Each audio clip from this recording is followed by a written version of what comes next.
Hola, soy Manolo Castellano y estás escuchando un nuevo episodio del podcast de Carreras Científicas Alternativas. Hoy tenemos como invitado a Elías Zamora y bueno, Elías nos va a hablar no solo de cómo realizó su transición profesional y cómo reorientó su carrera, sino además de cómo es su día a día como Chief Data Officer en el Sevilla Fútbol Club. Pero antes de la entrevista quería recordaros que tenéis la web de carrerascientificasalternativas.com, donde encontraréis entrevistas y artículos en el blog que os serán de utilidad para reenfocar vuestra carrera y donde también podréis recibir información sobre seminarios, talleres, sobre empleabilidad, desarrollo profesional y emprendimiento para científicos. Si tú ya lo tienes muy claro y sabes que necesitas un cambio profesional, una reorientación de tu carrera, entra en pop.carrerascientificasalternativas.com para conocer nuestro programa online premium de transformación profesional para científicos e investigadores. ¿Escuchar ahora un ejemplo de transición profesional? Aquí tenéis un buen ejemplo de carrera científica alternativa. Aquí tenéis a Elías Zamora Sillero.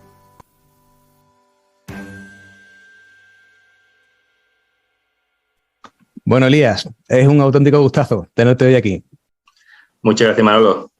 Esta entrevista es bastante diferente y bastante curiosa, porque claro, los que escuchan este podcast no lo saben, pero nosotros somos familia un poco lejana, pero lo difícil es saber qué es exactamente. Es que mi padre y tu madre tienen un primo común, ¿no? Esa es la historia. Creo que sí. Creo que sí. Que no sé si eso tiene nombre, no sé si eso se llama contraprimo o algo así. Igual tiene. Ni idea. Elías, vámonos al principio de todo. O sea, hoy eres otra cosa, ¿no? Hoy estás trabajando en un tipo de compañía que no tiene nada que ver con lo que has hecho anteriormente. Cuéntanos el Elías inicial, ¿vale? El Elías que decidió empezar en la universidad la licenciatura de física. ¿Cómo era ese Elías? A ver, el Elías inicial, el Elías que entró en primero de carrera o el Elías que cursó COU, era un Elías, digamos, que tenía dos influencias fundamentales, ¿no? Era el Elías, por una parte, cuyo padre es titular de la Universidad de Sevilla, concretamente, pues... mi padre era director de departamento, pero es titular de antropología. Entonces era un Elías al que el mundo académico no le cogía muy de lejos. Claro. Era un Elías que entraba a la universidad, digamos, conociendo al menos una cierta intuición de qué iba eso de la universidad y qué podía significar y a dónde te podía llevar. Y por otro lado, era un Elías que le interesaba mucho, digamos, que había ido creciendo por lecturas personales, pero fundamentalmente también por la educación formal que uno ha recibido, que le interesaba mucho la física y las matemáticas. Es decir, no era un Elías, hay dos tipos de físicos. Está el físico que se mete a física porque abre cacharros. Yo eso no lo he hecho en mi vida ni lo quiero hacer. A mí me da pánico abrir cualquier cacharro porque hay muchas cosas que no entiendo y me dan un poquito de, digamos, de respeto. Pero está el segundo tipo de físico, que es el físico que le asombra que la materia se puede escribir mediante las matemáticas. Entonces eso, pese a que era un chaval de 17 años, 18 años, pues era, digamos, lo que a mí me apasionaba, ¿no? Es decir, me apasionaba la belleza formal de la naturaleza. La belleza matemática de la naturaleza, tanto como te puede apasionar o tanto como tú puedes percibirla teniendo 17 años. Entonces ese fue el Elías que entró en la carrera. Entró verde, pero digamos ya con una cierta un cierto posicionamiento dentro de la universidad. Vale, o sea que, de hecho, ya tú cuando estabas haciendo la carrera no estabas tan desencaminado hacia donde iban a dirigirse tus pasos. No. Yo recuerdo perfectamente que en primero de carrera, cuando terminé primero de carrera, yo fui a hablar con un catedrático de física, Rafael Márquez, uno de los principales, por aquellos entonces, el catedrático, digamos, con más tradición de física en la Universidad de Sevilla, del Departamento de Física de la Materia Condensada, y yo le dije, don Rafael, mire, yo quiero tener una FPU. Dígame usted qué es lo que tengo que hacer qué es lo que tengo que hacer, que este verano, que bajo su punto de vista me ayudaría a, digamos, avanzar por ese camino. ¿Eso fue en primero de carrera? En primero de carrera. Me dio una serie de literatura, me dio una serie de historias para, según él, bueno, pues que yo fuera un poco más, mejorara mi base para que tuviera más ventaja a la hora de conseguir una FPU. Yo ya sabía, en Coach, yo ya sabía lo que era una FPU, puesto que yo iba, si yo soy un rara avis, pues estoy hablando, al hablar contigo, por definición, soy una persona que ha cambiado el mundo académico por el mundo del sector privado. Pero yo era un tío que con 17 años tenía súper claro que quería ser profesor de universidad. Entonces, desde el principio, yo iba a eso. Por ello, para los que nos escuchan que no son españoles, la FPU es una beca de las más importantes y más longevas, ¿no?, que tenemos aquí en España. Y realmente una FPU se consigue sacando muy buena nota durante la carrera. Hay poca historia más, ¿no? Claro, pero yo eso quería mejorar mi formación para poder sacar mejores notas. Claro. Y Elías, dentro de ese campus que vivimos allí en Reina Mercedes, donde tú puedes estudiar, pero también puedes hacer muchas otras cosas, ¿no? ¿Cómo se compagina el tener clarísimo esa ambición académica, ¿no?, de decir, yo quiero hacer esto, lo tengo muy claro, con el día a día, ¿no?, con lo que hacen los demás, con esos otros compañeros que están mucho más perdidos o no tienen ningún objetivo así concreto? A ver, el campus de Reina Mercedes, tú lo conocerás muy bien, que para aquellos que no lo conozcan, es el campus de ciencia de la Universidad de Sevilla. Hay algunos intrusos que no son científicos, como los arquitectos y los arquitectos técnicos por aquellos entonces, pero en general, o los ingenieros, ingeniería informática había cuando yo estaba haciendo allí, anteriormente ingeniería industrial. Química, farmacia, biología. Exactamente. Pero digamos el campus, el núcleo de Reina Mercedes, el campus de ciencia, donde estaba física, matemáticas, química y biología. Entonces, a ver, en física, por aquellos entonces, no sé cómo estará ahora, aunque creo que, bueno, ahora, digamos, el mundo se ha convertido en algo un poco diferente al que yo conocí, pero en física uno tenía que estar muy centrado, no solo para aprobar, sino para sacar buenas notas. Y como yo quería sacar buenas notas porque quería ser profesor de universidad, pues entonces ya la verdad que disfruté bastante poco de las barriadas de farmacia, digámoslo así, en Román Paladino. Yo disfruté bastante poco de la vida universitaria, digamos, que quedaba fuera de la biblioteca. Entonces, pues, entre las clases y sobre todo los estudios diarios y constantes, pues había poco margen de maniobra. Eso es curioso porque le pasa a muchísima gente que al final decide dedicarse al mundo académico, ¿no? El tener que sacar muy buena nota requiere pues más horas de estudio, ¿no? Aparte de que se te dé mejor o peor, ¿no? Y cuando pasan los años y entras en el mercado laboral, incluso en tu caso o el mío, ¿no?, que dejamos el mundo académico, nos damos cuenta de que se valoran otro tipo de competencias, ¿no?, de rasgos que realmente estaban un poco alejados de lo que nos decían que era importante, ¿no?, durante 4 o 5 años, ¿no?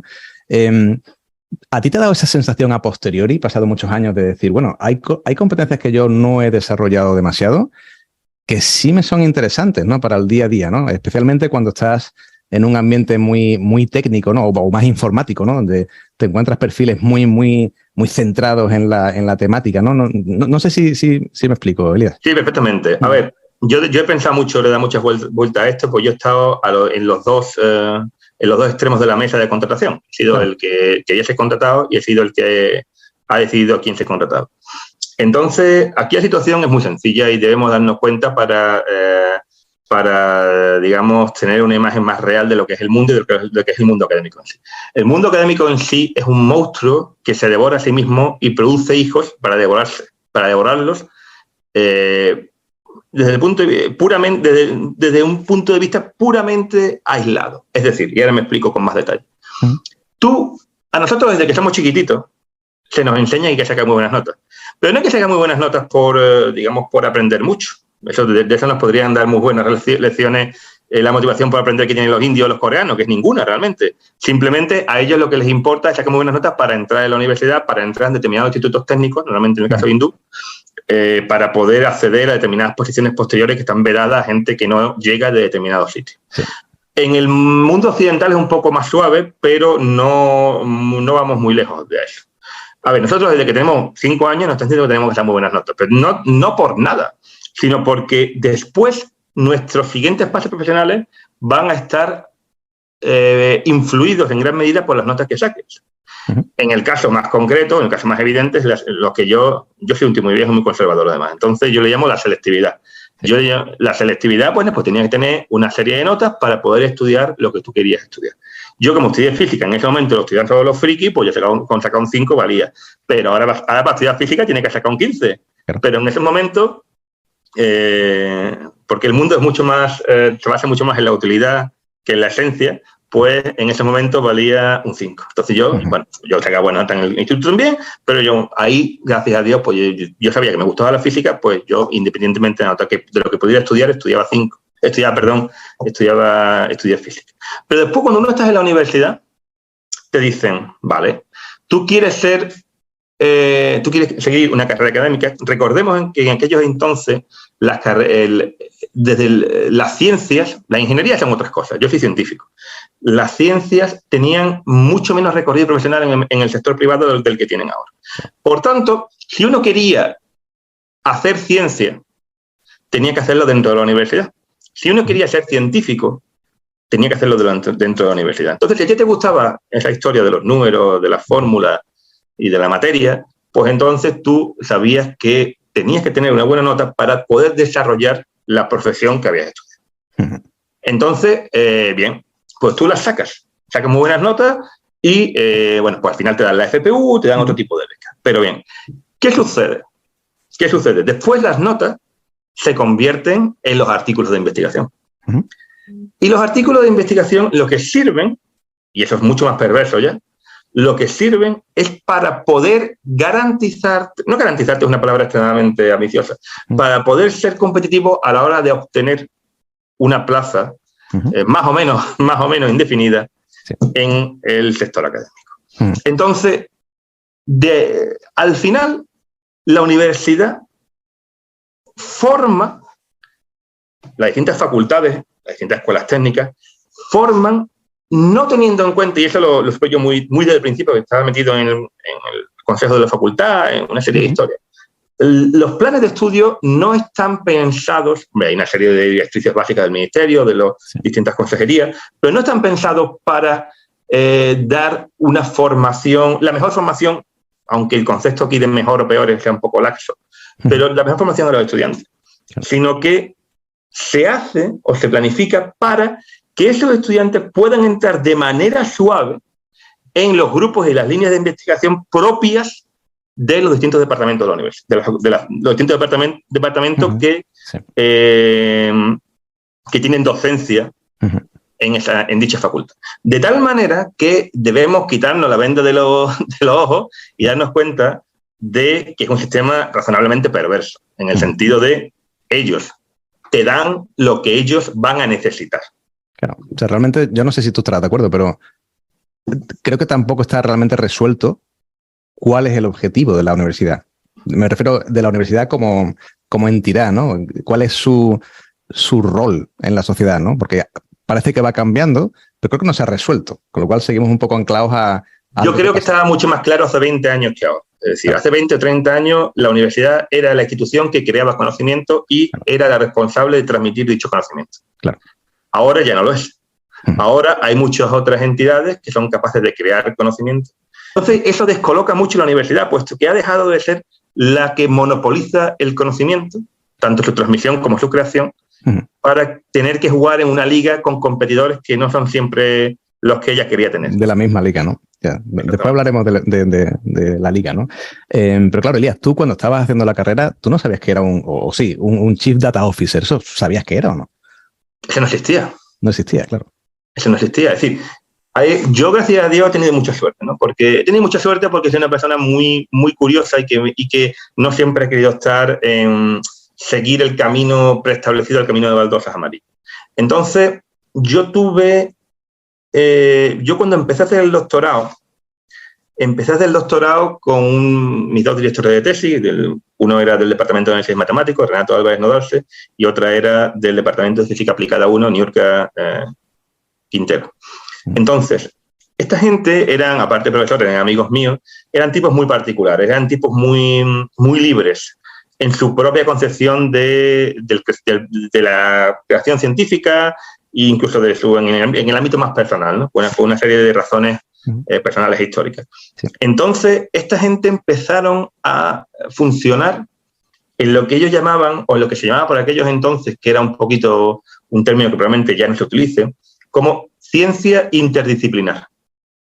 Era fundamentalmente ser capaz de atacar problemas, digamos, no clásicos de tu disciplina, en el caso de la física, ¿no? Problemas que estaban fuera de los sistemas que normalmente estudiaba la física, mediante algún tipo de aparataje matemático que fuera bien conocido en el mundo de la física. Entonces yo empecé haciendo eso. Dicha esta perolata, era ya de alguna manera la clave era que tú estabas ya intelectualmente dispuesto a resolver problemas mediante conociendo una serie de técnicas y una manera de pensar, estabas dispuesto a atacar problemas que estaban fuera de lo que originalmente o tradicionalmente se entendía como tu disciplina, ¿no? Entonces, digamos, estaba ahí. ¿Qué sucede? Sucede que al estar uno en ese listo intelectualmente, o haber perdido un poco de miedo a atacar problemas que te son ajenos, ya estás dispuesto a hacer otras cosas. Sí. Entonces, incluso dentro del propio mundo académico, pues yo después pasé, una vez me doctoré, con este tipo de historias de los solitones y de las aplicaciones, pasé a hacer un postdoc, porque yo quería seguir siendo profesor de universidad. Entonces yo pasé a Suiza a seguir trabajando en este tipo de interacciones entre, digamos, las matemáticas, las ciencias más formales, en este caso seguíamos con la biología. Vale, o sea, entonces tú realmente tenías como dos vertientes. Una, el interés tuyo de carrera, de seguir trabajando a nivel académico, ¿no? Haciendo investigación o haciendo docencia. Pero por dentro también necesitabas una cierta aplicabilidad de lo que estabas estudiando. ¿O te daba un poco igual? A ver, a mí no era la aplicabilidad realmente. Es decir, a mí me daba igual. A mí me gustaban las matemáticas. Vale. Sencillamente. A mí me gustaban las matemáticas. ¿Qué sucede? Que a mí, como decía, no sé, un físico o un matemático, cuando yo empecé a leer por 18, 19 años, las físicas son las matemáticas en colores. Entonces a mí me gustaba dotar de color a las matemáticas. A mí me gustaba ver en qué se transformaban determinadas estructuras matemáticas, en qué se transformaban determinadas soluciones a determinadas ecuaciones matemáticas, y poder, al igual que un niño pinta en un cuaderno, digamos, los esquemas de esos problemas de sexto de GB, pues, de igual manera, a mí me gustaba ver cómo podía yo transformar en algún objeto menos abstracto y qué influencia o qué impacto tenían dichos objetos las estructuras matemáticas y las soluciones a dichas estructuras que iban surgiendo en la teoría de física que iba estudiando, ¿no? Entonces, pero eso en el mundo de la física es bastante evidente, es bastante claro. Al final de los años 70, en el año 60, 70, empieza ya toda esta historia del mundo del caos, de la autoorganización, que no dejan de ser ya los primeros exponentes de gente que empieza a aplicar conceptos muy abstractos, muy matemáticos en sistemas que quedan fuera de la física. Entonces yo iba por ahí. Vale, entonces al final decides entrar en modelos de sistemas biológicos allí en Zurich. ¿Y qué aprendes? ¿Qué ves nuevo? Yo venía de antes. Yo soy un tío poco raro. Yo venía de antes porque yo... no es justo decir que yo me metí en esa historia en Zurich y pues son muy buenos y un sitio muy poderoso, que es verdad. Yo me fui a hacer una parte importante de mi tesis, al menos, digámoslo así, al menos la mitad de mi tesis, yo la hice en Siberia. Porque yo tenía yo era un apasionado de la matemática y de la ciencia soviética. Entonces, yo, aprovechando la bolsa de viajes de la FPU, me fui a Siberia a estudiar junto con profesores rusos ese tipo de soluciones y ya con profesores también de la Academia Rusa de Ciencias, digamos, el impacto de dichas soluciones el impacto de dichas soluciones o la materialización de dichas soluciones en sistemas biológicos. Entonces yo ya venía por ahí. Dicho esto no dejaban de ser, de algún modo, pajas mentales de físicos teóricos. Es decir, estaban bastante lejos incluso de pensar llevar al laboratorio ese tipo de sistemas para poder medir algo que los modelos podían predecir. A nosotros nos gustaban las matemáticas, hacíamos matemáticas y con eso éramos felices. ¿Cómo se trabaja en Siberia? Eso nos da para 4 o 5 podcasts más. A mí me parece un sitio maravilloso. A mí la ciencia rusa me parece algo excepcional porque es trascendente. Muy bien. ¿Ves diferencia, por ejemplo, entre lo que hayas visto del día a día o de la orientación o de los objetivos de investigadores en el resto de, en zonas más cercanas a Europa y lo que pasa en un sitio tan remoto como Siberia? Sí, la diferencia es la trascendencia y la vinculación entre... Incluso dentro del mismo país, ¿no? No. Es decir, en Rusia esa filosofía nace desde, o digamos, se genera desde Moscú y desde San Petersburgo, y después va transmitiéndose. Hay una historia muy bonita, que nos daría para 4 o 5 podcasts más, que es la historia de cómo la Rusia soviética trasplanta la ciencia más allá de los Urales. Es una historia... Eso es para otro podcast. Es una historia apasionante, pero yo creo que se nos sale un poquito de... Sí, vamos a volver a Elías. Concretamente, esta pregunta va un poco con WhatsApp. ¿Qué se lleva uno de Siberia? Bueno, pues se lleva, en mi caso, pues, un doctorado, una mujer, experiencias absolutamente irrepetibles, porque ya incluso la propia Siberia ha cambiado mucho. Experiencias irrepetibles, ser el único occidental en un territorio como España.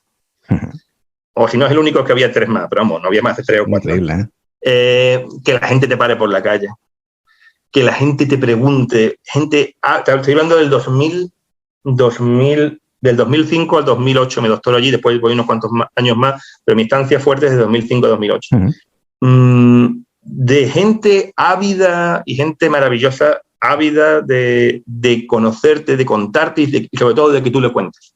Porque Tomsk, que es la ciudad donde yo estuve, era una ciudad, no solo en Siberia, está en, digamos, en una zona geográfica que está entre China, Kazajstán y Mongolia. Sí. No solo una ciudad que está una jarta de lejos, sino que además era una ciudad que durante la Unión Soviética estaba cerrada. O al menos estaba cerrada para extranjeros. Con lo cual la experiencia de un chaval de 20 y pocos años era maravillosa. Vaya tela. Después cambias totalmente y te vas os vais a Zurich, ¿no? Cambio total. Otro tipo de universidad, otro tipo de mundo académico, otro tipo de investigación. Ahora no tiene nada que cuentas, pero sobre todo después una forma de vida en el otro extremo, ¿no? ¿Cómo se ajusta uno a eso? Las ciencias en los grandes institutos de investigación o en los grandes centros de investigación, que el ETH obviamente es uno de ellos, probablemente, es la primera escuela de ingeniería europea. Y bueno, ahí ha estado gente, un tal Albert Einstein y otro tipo de gente que también hicieron sus cosillas y tal. En este tipo de sitios, bajo mi punto de vista, salvo excepciones, ocurre un fenómeno diametralmente opuesto al que yo observé en Rusia. Es un sitio donde se juntan muchas magníficas cabezas. Es un sitio donde hay recursos, en el caso suizo, ilimitados. Es decir, el dinero no es un problema. Al revés, el problema es gastarlo. No que te lo den, es gastarlo. Los recursos materiales tampoco son un problema. Pero la gran diferencia, bajo mi punto de vista, son... Bueno, por una parte los recursos, que te da la posibilidad también de tener laboratorios y de tener mucha gente en los grupos de investigación, y por otra parte el problema en sí. Es decir, el problema en el que vas a trabajar en los sitios de alto nivel académico son problemas muy relevantes. Muy relevantes. Ellos no tratan, porque hay que ser un poquito también, desgraciadamente, un poquito realista en estas cosas y no demasiado romántico, y soy un romántico. ¿Por qué? Porque ellos juegan en otra liga. Nosotros en Sevilla podíamos jugar, yo qué sé, en segunda B para subir a segunda, o en la segunda para no bajar a segunda B, una historia así, ¿no? Entonces, tú lo que tienes que hacer es publicar en revistas razonables y publicar mucho. Pero en esos sitios, ellos juegan en la liga de Science y Nature. Entonces a ellos no les vale publicar en Journal of Physics A. A ellos les vale publicar en Science, en Nature o un artículo chunguillo en Physical Review Letters. Es decir, bueno, yo estoy hablando del mundo académico que yo conocí antes de 2010, ¿no? Entonces, era un mundo de que tú tenías que solucionar problemas muy relevantes, académicamente al menos, muy relevantes, para que tú, bueno, pues siguieras tu carrera investigadora. Ya hablo de los profesores, de los PA, ¿no? Principal Investigator. Entonces, tenías que resolver problemas muy relevantes que te permitieran publicar en ese tipo de revistas para que tú poder conseguir tus fondos europeos, fondos de la propia Suiza, etcétera, fondos cantonales, y seguir tu carrera investigadora casi siempre dentro de la propia organización. De tal manera que los problemas eran muy relevantes. Y aparte se utilizaba una especie de técnica darwinista que está en las antípodas de la técnica de la interacción profesor-alumno que yo viví en Siberia, que es la supervivencia del más fuerte. Es decir, yo doy problemas, yo soy profesor y yo doy problemas extraordinariamente relevantes. ¿Cuál es el problema cuál es el problema de los problemas académicos extraordinariamente relevantes? Que tú no estás seguro de que exista solución. O al menos en la dirección que tú crees que tú propones. Entonces tú coges y tú tienes a 10, 15 estudiantes, 20 estudiantes. Cuando hablo de estudiantes de doctorado o postdoctorado. Entonces tú le das problemas. ¿Y qué sucede? Pues que en alguno de esos problemas que tú das, pues puede llevarte 20 años trabajando esos problemas que no vas a sacar nada porque no están bien planteados o porque se basan en algún tipo de hipótesis que no son correctas. Y entonces, pues, a otros, pues, tienen la suerte de que esos problemas que te plantean, pues, llegas a buen puerto ahí. Y después algunos, pues, tienen la capacidad de decir, yo por aquí me voy a pegar contra una pared, voy por mi cuenta y cambio la orientación del problema y soluciono algo que yo creo que es más razonable. Entonces, ese es el problema. Bueno, después, yo no viví esto, pero en otros sitios otros grupos que yo al menos escuché de ellos, y tenías el problema ya severo de le doy a 2 alumnos el mismo problema y pelearos. Ese tipo de cosas, digamos, ocurren en esos sitios, ¿no? Entonces, bueno, pues yo, claro, se vive eso y aparte, bueno, estás desconectado del profesor, el profesor tiene 20 estudiantes y tú tienes que, pues la supervivencia del más fuerte, tienes que tener suerte y habilidad para pelear en esa jungla, ¿no? Ya. Pero quizás tuvo ese tipo de cosas que a lo mejor no habías vivido tan de cerca antes, algo que ver con el tú acercarte a cosas diferentes o el empezar a explorar el mundo académico. Absolutamente, es decir, aquí en Suiza para mí la gran suerte... Bueno, la suerte de estar en Siberia fue algo vital, ¿no? Fue una experiencia puramente vital y casi de transformación personal. Pero desde el punto de vista académico, el gran paso en mi carrera fue estar en el ETH. ¿Por qué? ETH Zurich y Universidad de Zurich. ¿Por qué? En primer lugar, estaba financiado por un proyecto que se llamaba Yeast X, es decir, levadura X. X es lo que los suizos, digamos, el sufijo que los suizos utilizan en sus grandes proyectos científicos, ¿no? Levadura X, ¿no? X para ellos X simboliza la cruz helvética. Vale. Entonces, bueno, era un proyecto de 40 personas. Que financiaba 40 personas entre estudiantes de doctorado y estudiantes y postdoctorado. Y además era extraordinariamente apasionante, ¿no? Yo hoy lo hubiera vivido de una manera muchísimo más activa, ¿no? De lo que lo viví en esos tiempos, porque ya la vida te da cuenta, te ayuda a darte cuenta de que viviste algo especial. Claro. Ahí tenías era un proyecto interdisciplinar por definición, y tenías contratado en base a ese proyecto desde biólogos de pipeta hasta tipos de una cosa muy, muy, muy rara por aquellos entonces, de 2008, que se llama Machine Learning. Vale. El Machine Learning, había un grupo en el ETH Zurich, el grupo del profesor del doctor Joachim Buhmann, que era físico, pero se dedicaba a una rama de las matemáticas, de la ciencia de la computación, una cosa muy rara, que se llama Machine Learning. Bueno, pues Machine Learning y teoría de la información.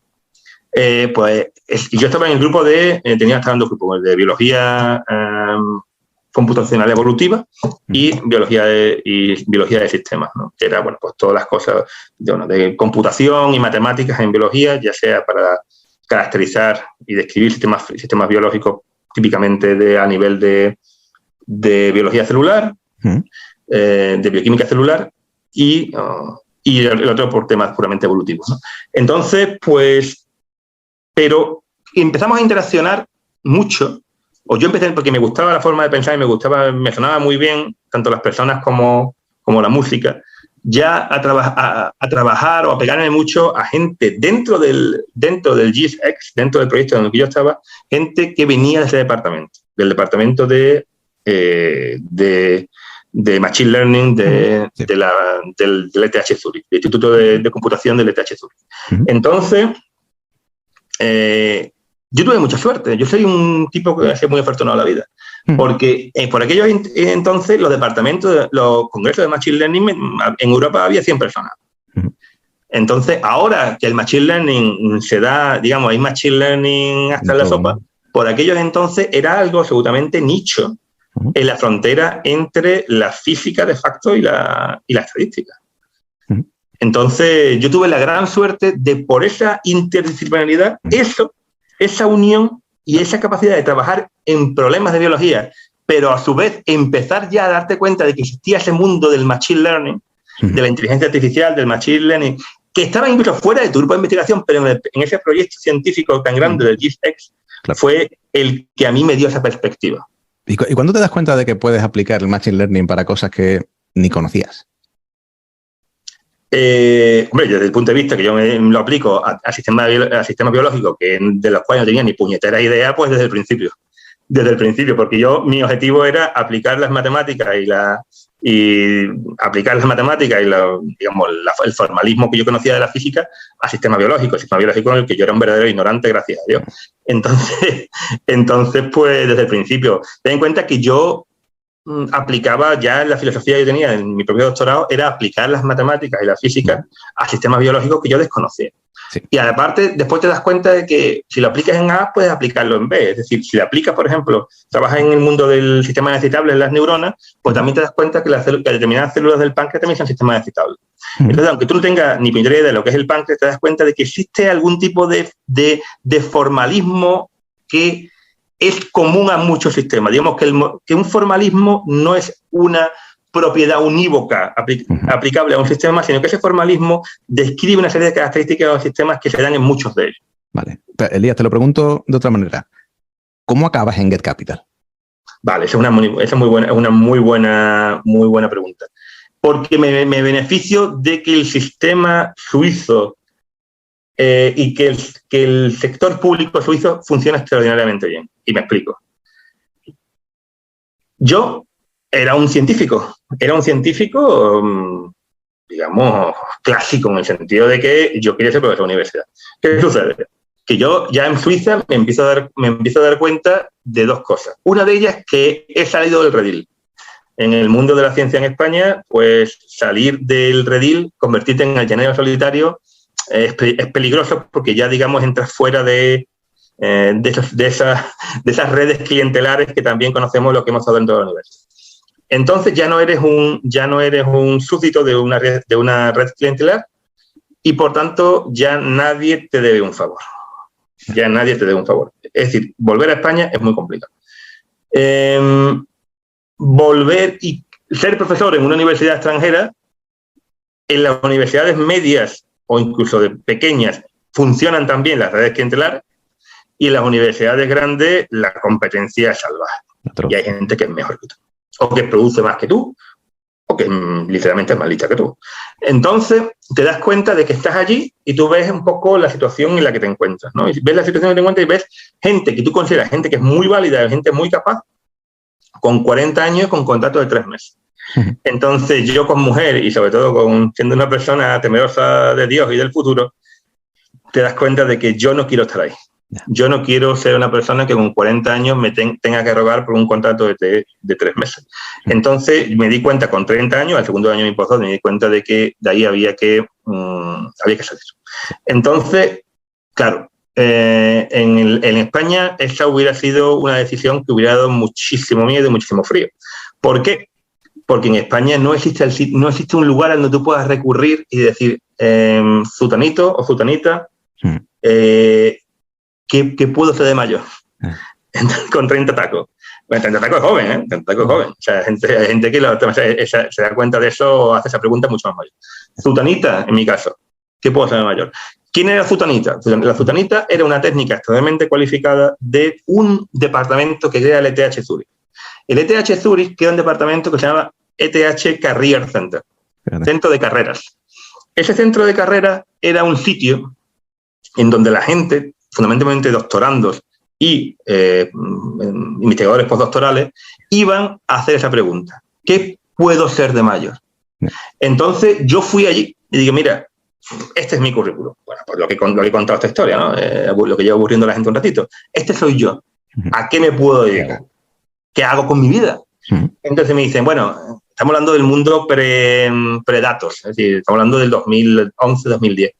Y me dicen, bueno, pues un tipo con estas características, un tipo que es físico, un tipo que es matemático, tiene en Suiza una salida que es la canónica, que es la finanza. Y yo dije, bueno, pues lo que sea. La crisis de 2008... para adelante, ¿no? Para adelante como los de Alicante, bueno. Las finanzas. Entonces empecé a tratar de encontrar empleos en el mundo de las finanzas. Fui muy bien aconsejado por estas mujeres, estos técnicos en recursos humanos, de facto, y tal.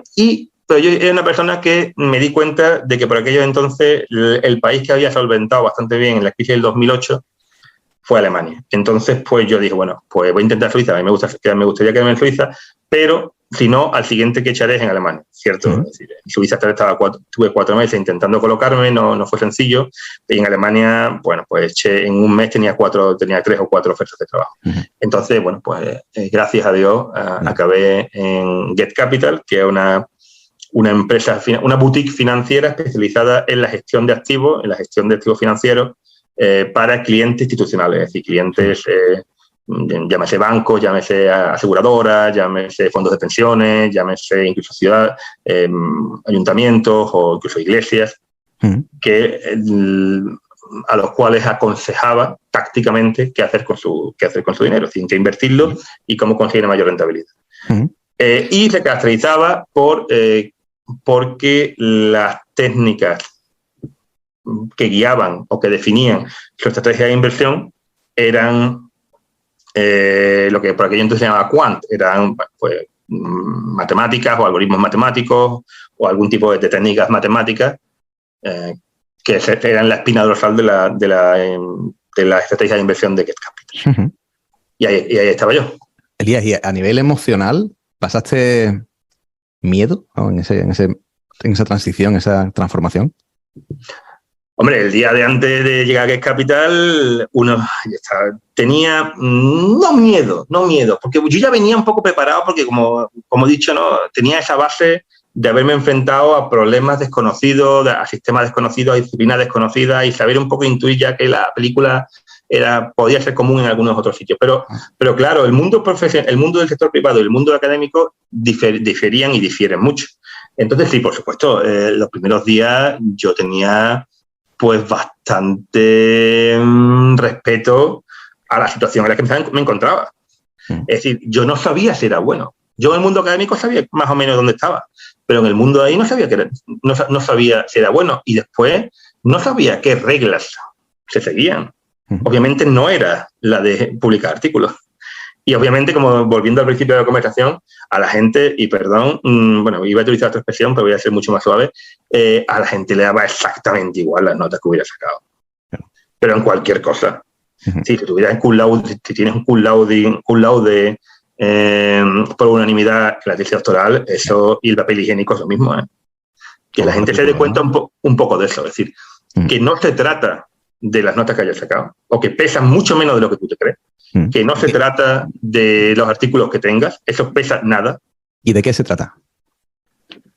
Se trata, a ver, en el mundo privado depende de tu perfil, depende de lo que quieras hacer. Tú puedes convertirte en un súper especialista, y si quieres convertirte en un súper especialista, ahí ya sí cuenta el background que tengas en determinadas áreas muy concretas y que seas un gurú ahí ya probablemente te hagan una entrevista técnica y ahí ya, digamos, tengas que demostrar determinadas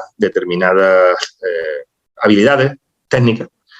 Pero cuenta mucho bajo mi punto de vista, mucho más una serie de habilidades digamos, más suaves, como son las habilidades de comunicar, como son las habilidades de entender el problema que tiene otra persona que no te lo está expresando en tu lenguaje y, sin embargo, tú lo tienes que transformar a un lenguaje operativo que te permita resolverlo. La habilidad de crear equipos. Obviamente tiene un core de conocimientos técnicos que te permite hacer algo, porque si no eres un pelele. Una mezcla entre unas características personales y unas características profesionales.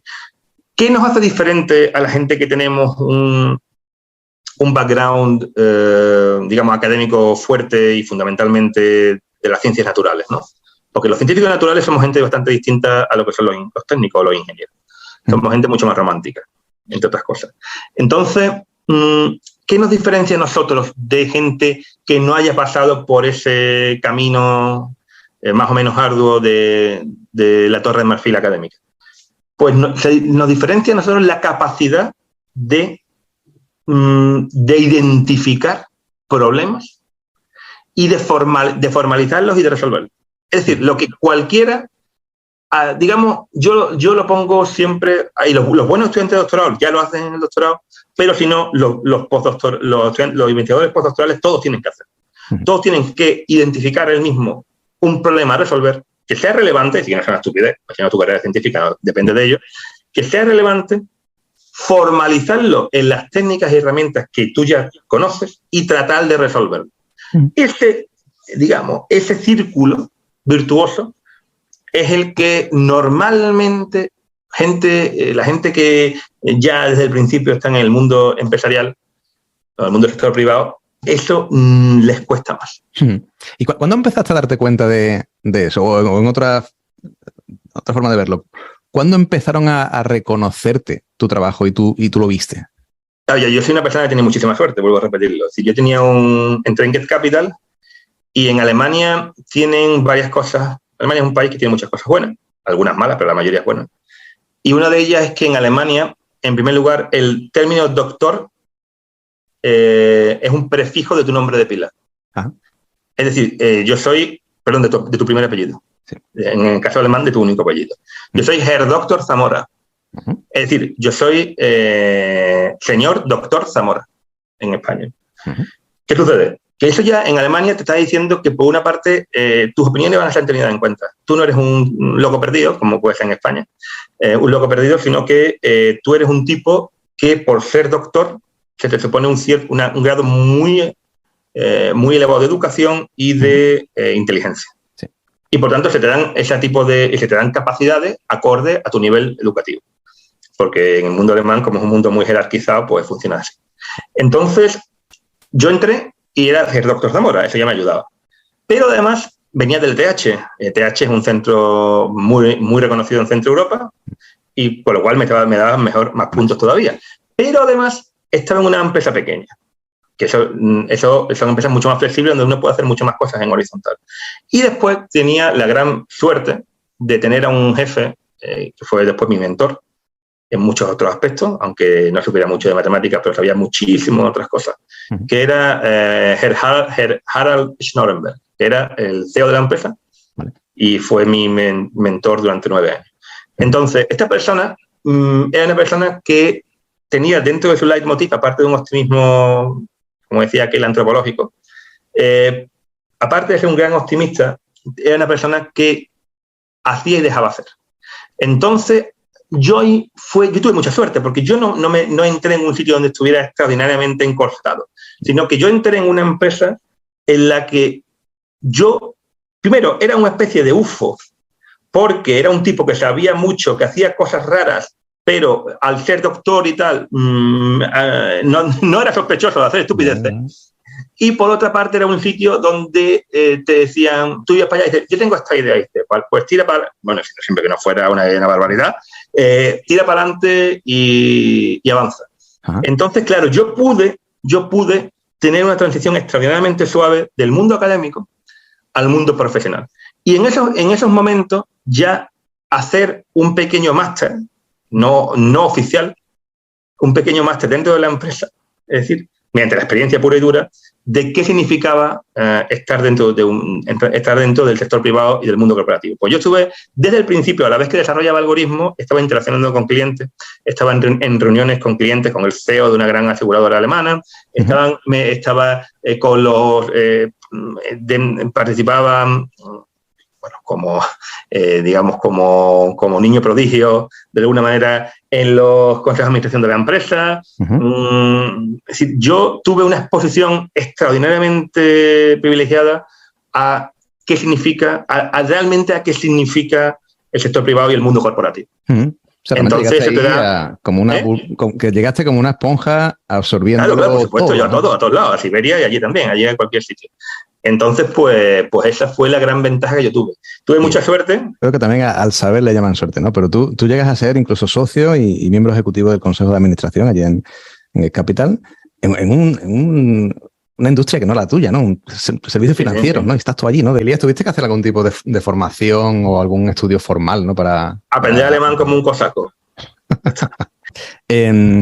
Elías, llevas ya mucho tiempo en el extranjero, estás ya en tu último tiempo en Zurich y te entran ganas de volver a España, estás viendo otros sitios en Alemania. ¿En qué momento estás? A ver, yo hacía cosas hasta 2016 solo hicimos cosas de inversión. Sí. Fundamentalmente desarrollamos todo un sistema computacional y matemático de machine learning aplicado al mundo de las finanzas, cuando éramos bastante precursores ahí. Sí. Entonces, después, como automatizamos una gran parte de todo el ciclo de gestión del portafolio, de la cartera de activos, entonces ya yo le comenté a mi jefe, porque yo entonces le dije, mira, aquí hay dos opciones, o echas al 60% de la empresa o nos dedicamos a otra cosa también. Entonces, como este es un hombre también muy proactivo y muy romántico, yo le dije, bueno, ¿y qué cosa? Digo, bueno, pues yo lo que haría sería tratar de montar una línea de consultoría en temas de machine learning, en temas de este tipo de historia para empresas terceras. Nosotros antes nos dedicábamos solo a la gestión de portafolio de inversión.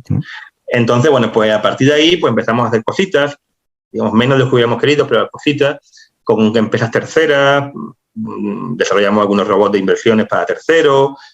Bueno, uno de ellos es el más importante que haya, el más, digamos, está catalogado como el mejor robot de inversión de Alemania, que lo desarrollamos mi equipo yo allí en Get Capital, ¿no? Para la caja de ahorro de Bremen. Y fuimos avanzando por ahí. Y por casualidad empezamos a hacer cosas de análisis de redes sociales, en principio con una potencial, como un poquito de investigación para utilizar redes sociales para las inversiones, pero después por contactos por un amigo mío que ya era community manager del Bayern de Múnich, del Schalke 04, pues empezamos a hacer cosas o querer hacer cosas en el mundo del fútbol, porque nos dimos cuenta que el mundo del fútbol era un mundo extraordinariamente rico en datos, pero que no estaba muy desarrollado desde ese punto de vista. Ya empiezan aquí a aparecer la palabra datos. Hasta este momento no la he utilizado. Vale. Hasta el momento no la he utilizado. Pero ya en aquellos entonces, estoy hablando ya de 2017, 18 quizás, ya empezábamos a utilizar esas palabras. Algoritmos que antes eran algoritmos de machine learning, algoritmos de matemática aplicada, se llamaban algoritmos eso se llama ciencia de datos. Vale. Bueno, pues estábamos en lo mismo, era ciencia. Vale, entonces mutamos todos de físicos, matemáticos, lo que sea, a científicos de datos. Bueno, hay mutaciones peores, ¿no? Como diría Rutherford, ¿no? Hay cosas peores. Y entonces, pues, a partir de ahí, fuimos creciendo, intentando entrar en el mundo del fútbol y por una serie de carambolas del destino, pues empiezo a hablar con el Sevilla, soy sevillista y sevillano, empiezo a hablar con el Sevilla para también hacer determinadas cosas de ciencia, de ingeniería de datos en el fútbol. Yo quería hablarle de mi película de las redes sociales, pero hablé con el CEO del Sevilla y con José María Cruz Andrés, el CEO del Sevilla, y bueno, pues me dijo, las redes sociales están estupendas, pero yo lo que quiero es que tú nos ayudes a montar todo un sistema de scouting computacional basado en ingeniería de datos.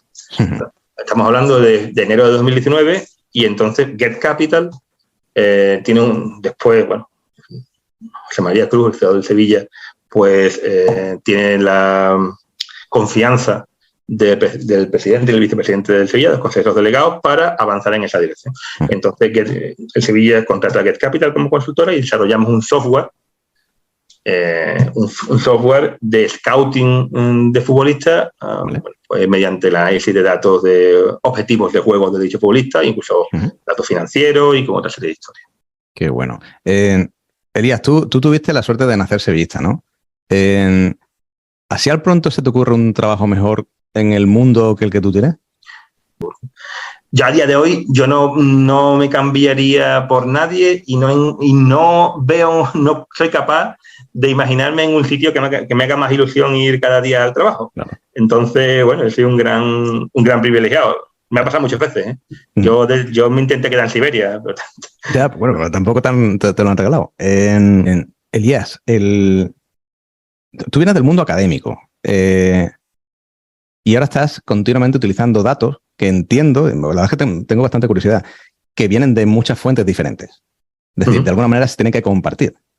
Que a lo mejor es lo que a veces cuesta trabajo, ¿no? en el mundo científico, precisamente porque muchas veces va vinculado incluso a tu propia carrera, ¿no? Al desarrollo o al éxito profesional que puedes tener, ¿no?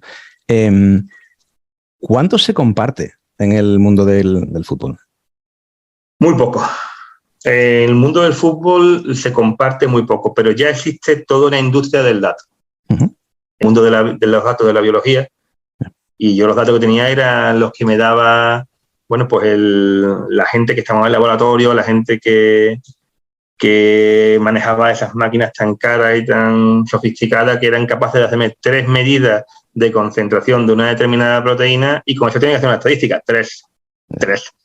Lo mínimo para hacer una desviación estándar. Y encima te atrevías a hacer una desviación estándar y poner las barritas de error. Eso es uno de los problemas severos de la biología. Pero, por eso yo, digamos, las matemáticas que yo desarrollé allí en Zúrich eran la matemática de la incertidumbre en biología. Es decir, yo genero modelos matemáticos que son capaces de explicarme algo de la biología que yo me interesa, pero yo genero modelos, soy capaz no solo de generar modelos que me explican qué es lo que observo, sino que son capaces de medirme la incertidumbre de lo que no observo o incluso de lo que creo observar. Entonces, pero ¿eso aplicado al día a día de un mundo como es el fútbol? O sea, un poco para que nuestros seguidores entiendan de qué estamos hablando. No tiene nada que ver. Eso no tiene nada que ver. ¿Por qué? Claro. Porque yo te he hablado es el mundo que yo hice en biología. Biología en el 2008-2011, yo estaba en el mundo del no data, del dato escaso, del dato corrupto, del dato con muchísima incertidumbre en su medida, es decir, del mundo del no data, de facto. Porque la biología, hasta hace muy poco, no es una disciplina cuantitativa, era una disciplina cualitativa. Cualitativa significaba dividir las cosas en categorías. Sube, baja, se activa o no se activa. Son categorías, una disciplina categórica. Yo en el laboratorio, me acuerdo que con mis compañeros, cuando decía, bueno, ¿esto cuánto lo incubas? ¿No? ¿Cuánto incubas esta célula? ¿Cuánto le pones a este anticuerpo? ¿No? Y a veces la respuesta era un rato biológico. O sea, a veces que no está tan claro, ¿no? Sí, y ya los resultados eran un poquito más. Entonces, pero yo después, tanto en el mundo académico, como en el mundo de las finanzas, como en el mundo del fútbol, vivo la situación completamente opuesta, que es la situación de hay muchísimas variables que soy capaz de medir, muchísimas, todas las que quiera, con un grado de precisión extraordinariamente alto, no suelen ser corruptas, suelen estar bien medidas, suelen tener muchas medidas. Y ahora la pregunta es, de aquí, ¿qué información puedo extraer? ¿No? Esa es la situación. Pasa del mundo del no data al mundo del big data. Aunque no sea big data de verdad, pero vamos a llamarlo así un poco que queda bien que queda bien para la conversación. Y a nivel práctico, o sea, ya un poco por curiosidad personal, ¿se obtienen estos números a través de siempre imágenes? No solo eso, sino ¿cómo se obtienen los datos? ¿Y a qué tipo de cosas se aplica? ¿No? Entiendo que yo trabajo con datos de carácter, como ya he dicho, el mundo del fútbol es extraordinariamente diverso. Trabajamos con datos que provienen de fuentes extraordinariamente diversas. no solo es la fuente del futbolista en el terreno de juego y las cosas que hace, sino que tienes el mundo del fútbol, pues tiene distintas fuentes de negocio, ya hemos hablado de sponsorización, venta de entradas, merchandising, la comunicación, las redes sociales, y hay de todo. No. Si queremos centrarnos en la caracterización del futbolista, pues originalmente, por supuesto, todos vienen de imágenes, ya sea imágenes en vivo o imágenes en vídeo que existen a día de hoy. Existen ya tecnologías de tracking muy avanzadas, tracking automático muy avanzado, pero la caracterización de las acciones, lo que se llama el eventing, eso a día de hoy todavía es un etiquetado fundamentalmente manual. Vale. Entonces existen empresas que etiquetan etiquetan tanto la posición de los jugadores sobre el terreno de juegos como las acciones en cada instante, en cada frame, están llevando a cabo. Uh-huh. A mí me llega eso. Elías, es brutal. Vamos a tener que ir terminando porque se está alargando. Podríamos estar hablando aquí días, ¿no? Si tuvieras que decir qué es lo más divertido de ser Chief Data Officer en el Sevilla Fútbol Club, ¿qué es? Lo más divertido de ser Chief Data Officer del Sevilla Fútbol Club es estar dentro del cuento de hadas que tú imaginaste cuando eras un niño. Qué bueno. Eso no sé. Eso es como yo digo siempre, ¿no? Yo soy sevillista y yo iba con la camiseta del Sevilla al colegio de chico, con chándal del Sevilla, era socio del Sevilla con 6 años, con 7 años. Entonces, para mí es vivir el fútbol desde dentro, en el sitio donde tú cuando chico ibas y era tu sueño ir. Es como si a alguien que le gusta Disney, pues le permiten ser no un actor, sino estar dentro de una fábula de Disney. Uh-huh. Y está allí pues charlando con el Rey León o con la Sirenita. Y dice, bueno, pues mira, Sirenita, vete con el príncipe y no te vayas. Claro. O mira, León, yo creo que lo de Timón y Pumba, déjalo a un lado porque esta gente son hippies y no te van a llevar a ningún buen puerto. Pues esto lo vivo yo en el fútbol. Pues Elías, ha sido un auténtico gustazo hablar contigo y nos vemos cuando quieras en Sánchez Pizjuán. Pues cuando diga y nos buscamos un buen partido y seguimos charlando. Bueno, pues un abrazo, Elías. Un abrazo. Seguimos hablando. Bueno, espero que os haya gustado el episodio de hoy. Sabéis que nos podéis encontrar en redes sociales, en Twitter, LinkedIn, Facebook, Telegram, YouTube, simplemente buscando Carreras Científicas Alternativas. Por favor, comentad nuestros posts o dadle a like si os gustan, porque nos encanta saber que estáis ahí con nosotros. Tenéis también la web de carrerascientificasalternativas.com, donde encontraréis entrevistas y artículos en el blog que os serán de utilidad para reenfocar vuestra carrera y donde podréis recibir información también sobre seminarios y talleres sobre empleabilidad, desarrollo profesional y emprendimiento para científicos. Y si tú ya lo tienes muy claro y sabes que necesitas un cambio profesional, una reorientación de tu carrera, entra en pop.carrerascientificasalternativas.com para conocer nuestro programa online premium de reorientación y desarrollo profesional para todos aquellos que tengáis un background científico. Y como esto es un podcast, no te olvides de calificarnos con estrellas o dándole a like o poniendo algún comentario en tu reproductor de podcast favorito, porque nos es de mucha ayuda para llegar a más gente como tú. Mil gracias por estar ahí, mil gracias por apoyarnos y por darle fuerza a este nuevo movimiento de profesionales de la ciencia interesados en carreras científicas alternativas. ¿Y alternativas a qué? Bueno, pues alternativas a cualquier trabajo, profesión o carrera en la que ya hayas pensado.